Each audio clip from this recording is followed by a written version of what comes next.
Hello there, and welcome. Welcome, fellow cosmic seekers of the celestial way. It's Psychic Cynthia here. And welcome to your cosmic forecast for the week ahead of Monday, August 31st to Sunday, September 6th.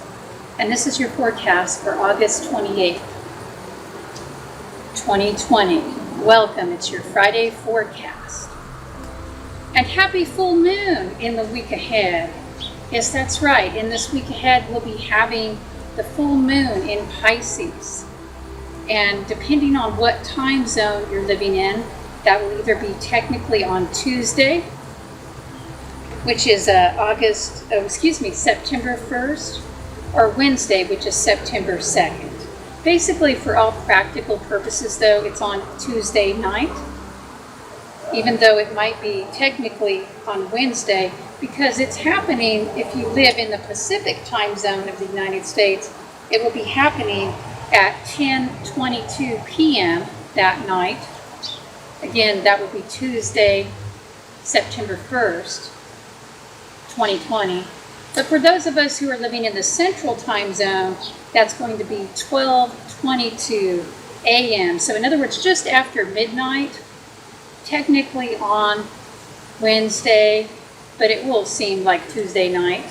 And when we're dealing with the lunar cycles, I think it's best to measure the time by night and not by day. Does that make sense? Because the moon, of course, we see her at night more. Anyway, whether the technical date is September 1st or September 2nd for you, we will be having this beautiful full moon in Pisces in this week ahead on Tuesday night, Wednesday morning. And what this does is it activates the energies of the watery energies of Pisces, which is a very laid-back sign in some ways, but this is the last sign. If you were to take the signs in a sequential order, from 1 through 12, it's really a circle. So I don't know, is there really a beginning or an end? But if you want to think more linearly of sign order, Pisces is the last sign, which means it contains all of the energies and all of the lessons of all other 12 signs. It's the totality. It's the oneness, the wholeness. So it's the cosmic stream, right? So this brings up a lot of energies, a lot of karma, you might say. Just a lot of emotion, especially. It's a beautiful sign, and in this week ahead with the full moon, especially happening midweek like that, so you may find that many emotions come up to the surface to be released, to be cleansed. You may be feeling a little bit more tender than normal.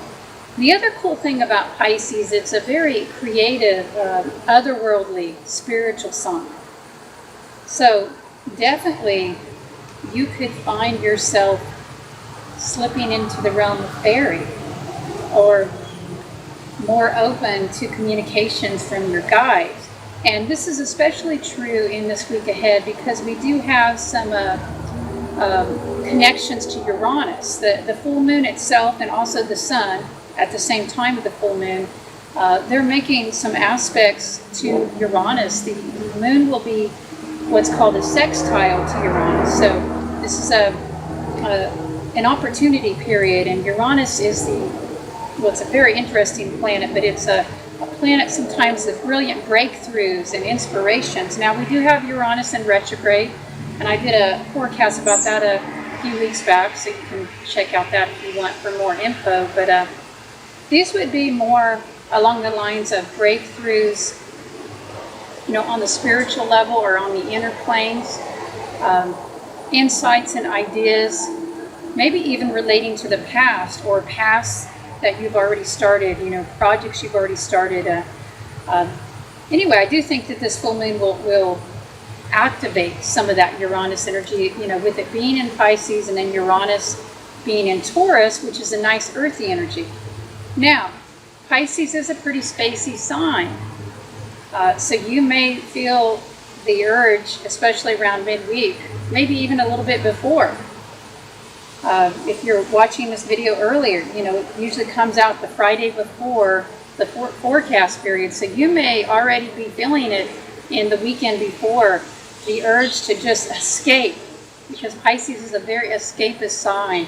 Partly that's because it just carries the weight of all that karma from the other signs, right? That if you were to look at or think about the astrological wheel as the incarnational wheel of a single soul, in other words, it's like we all go through all these lessons that are associated with all 12 signs, then by the time you get to the lessons of Pisces, you're very tired perhaps, or weary. So you just want to escape. You just want to escape the wheel of karma, or you just want to escape your problems, the problems that you associate with your earthly life. And that can definitely be an issue in this week ahead, or maybe even right now as you're watching this.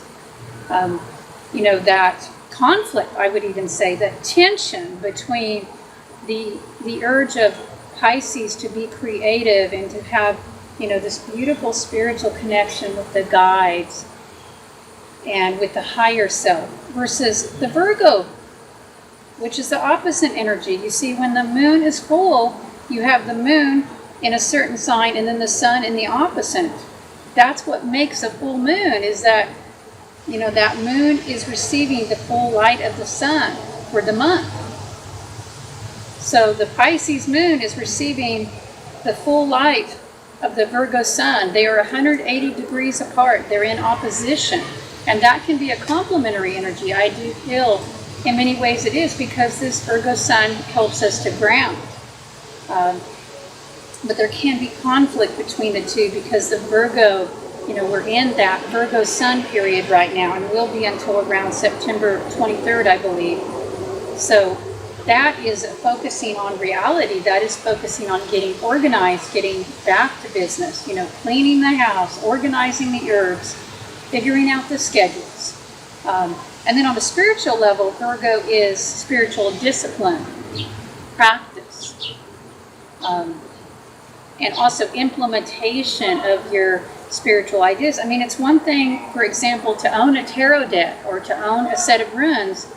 It's another thing to actually work with your runes, to work with your tarot deck, or to study your own astrology chart, So the Virgo is very much applied knowledge, in the actual physical world that we live in, that we're incarnated in, I should say. But the Pisces is the soul part that knows and senses there's more to reality than just the physical world. So there could be tension between that in the week ahead. You may be feeling overwhelmed with responsibilities, or like, I have so much to organize, right? Like our schedules are not, what you want. I mean, basically, when the Pisces energy is being activated, I feel like we always wish we had more free time to pursue our higher joys. So what's the answer? I mean, I think that the answer would be to schedule in some time for this week to pursue your higher joy, to, whatever that is, especially something creative, because Pisces is connected to the musical realms, to poetry, to art, to photography. Now, it's also connected to escapism and drug abuse, so be careful about that. Be careful about your addictions. If you have addictive tendencies, they could be more activated this week. And, I feel like one of the best remedies for addiction is to find that activity, that connects you to your higher self, the path of your soul. What are those higher activities, those nurturing things, those constructive things that you like to do, those relationships that help support you? Focus on those. If you are connected in, and of course you're connected, we're all part of Source, but if you're consciously connected to Source, if you're feeling that connection through whatever activities help you personally do that, then addiction will have no hold over you. So if that's an issue for you, keep in mind, and it's something for all of us, whether you have addictive tendencies or not, this week ahead, it will help avoid frustration or ease frustration if you will schedule in some play time, some relaxation time even. I mean, yes, for the weekend ahead, if you can do that, but even maybe midweek, because this full moon is hitting again on Tuesday night. Technically in the Eastern and Central time zones, the date is Wednesday, but it's Tuesday night, okay? And again, on Central time zone, that would be on Pacific time zone, that's 10:22 p.m. daylight time on Tuesday, September 1st. And for those of us in Central time zone, and also Eastern, for Central time zone, it's going to be on Wednesday, September 2nd, date-wise, but it's still Tuesday night. So that means if you want to get your crystals charged up and charged up really nice, you probably should try for Tuesday night if you can. And what I mean by that is I'm talking about if you want to put your crystals or your tarot cards or your magical amulets, if you want to place those outside under the light of La Luna, the beautiful full moon, then I would suggest doing it on Tuesday night. Would be a stronger energy than Wednesday night. Because by the time Wednesday night comes around, I mean, the full moon is already going to have passed over by nearly 24 hours. But there's still some power and energy even in the day after. So if you forget Tuesday, you can do Wednesday night. And heck, for that matter, you could do Monday the night before if you wanted. There's like an arch of powerful energy that culminates on Tuesday evening.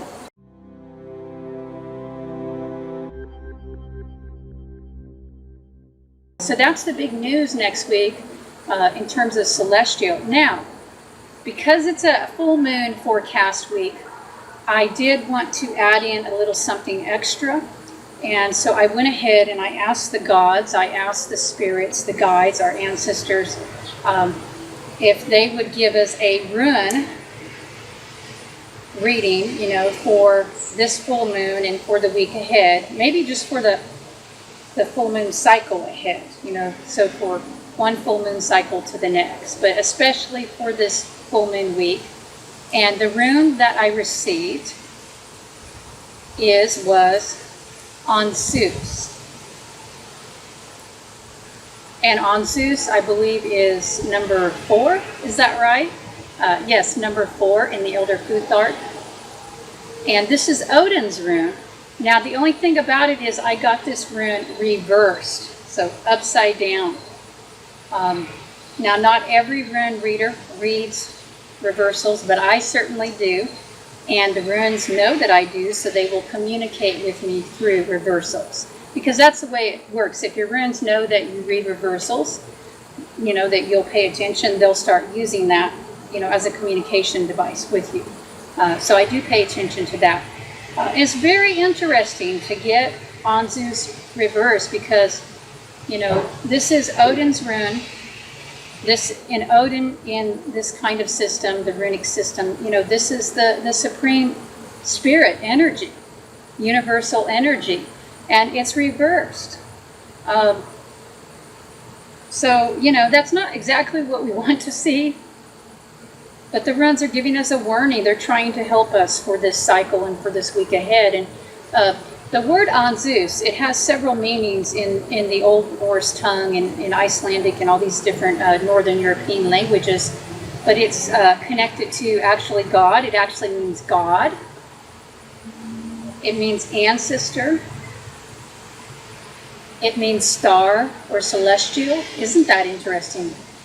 And it can also mean God mouth, among other things. So, and I did say God mouth. So it's a rune of communication. And that's what a lot of times when you're doing a simple rune reading, you'll say, this is the rune of communication. But it's really, for our purposes here, so much more than that.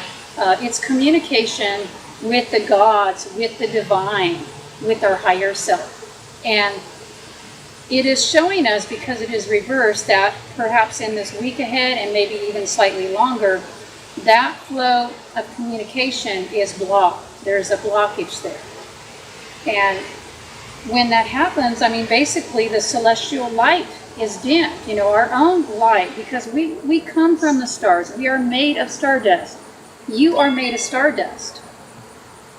And yet maybe you're not feeling that now. Maybe, you know, there's a blockage in the light and or in your awareness of the light. And that wouldn't be shocking. I mean, with, you know, all that's been going on in the world, and especially here where I'm at in the United States, there's, you know, you can always have your own reality because we are conscious creators, but then there is the larger reality too, and there's a lot of negativity happening. I mean, maybe that's always true in an election year, I don't know. So anyway, we need to work a little harder in this week ahead, or maybe not harder, but we just need to be more conscious about opening to the celestial light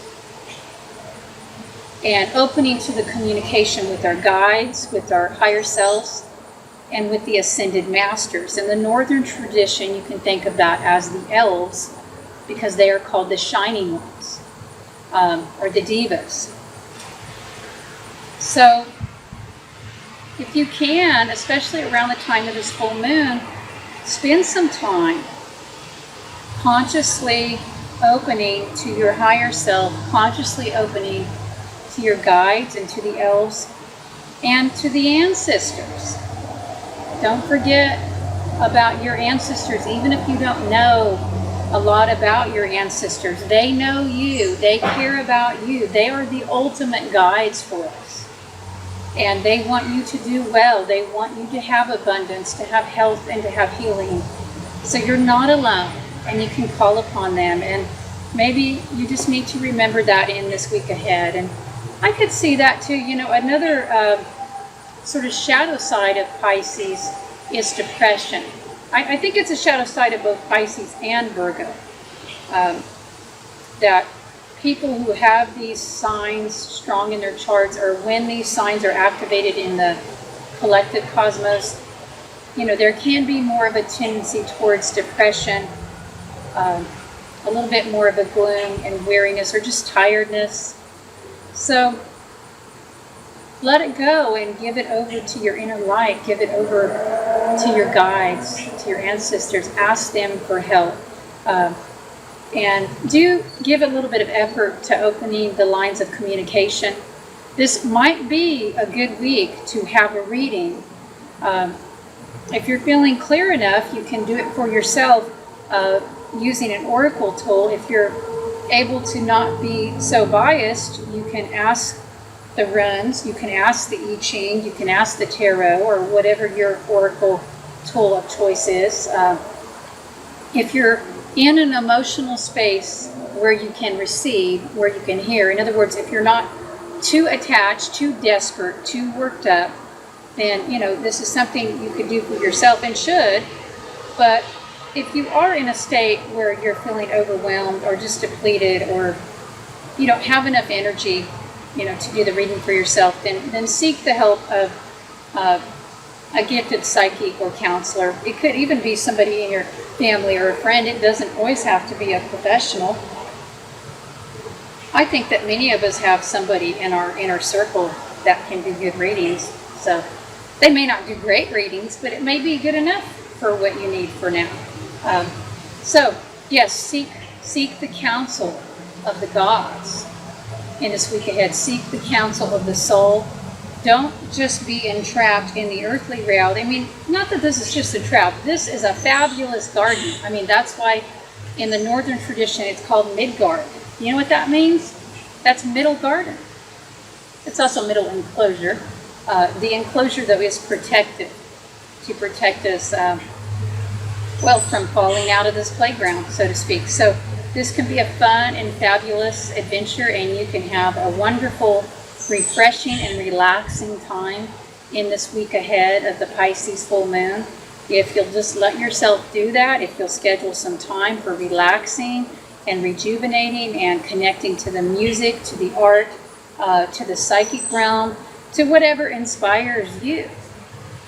And also, of course, remembering to open to the ancestors, to the guides, to honor them. Let's all release, let's all let go of all that is holding us back.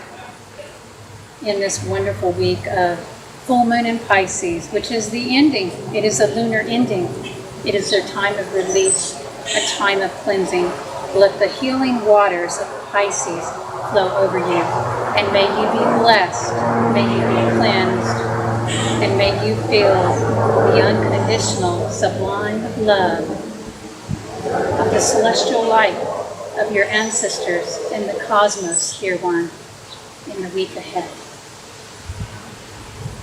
Until next time, bright blessings.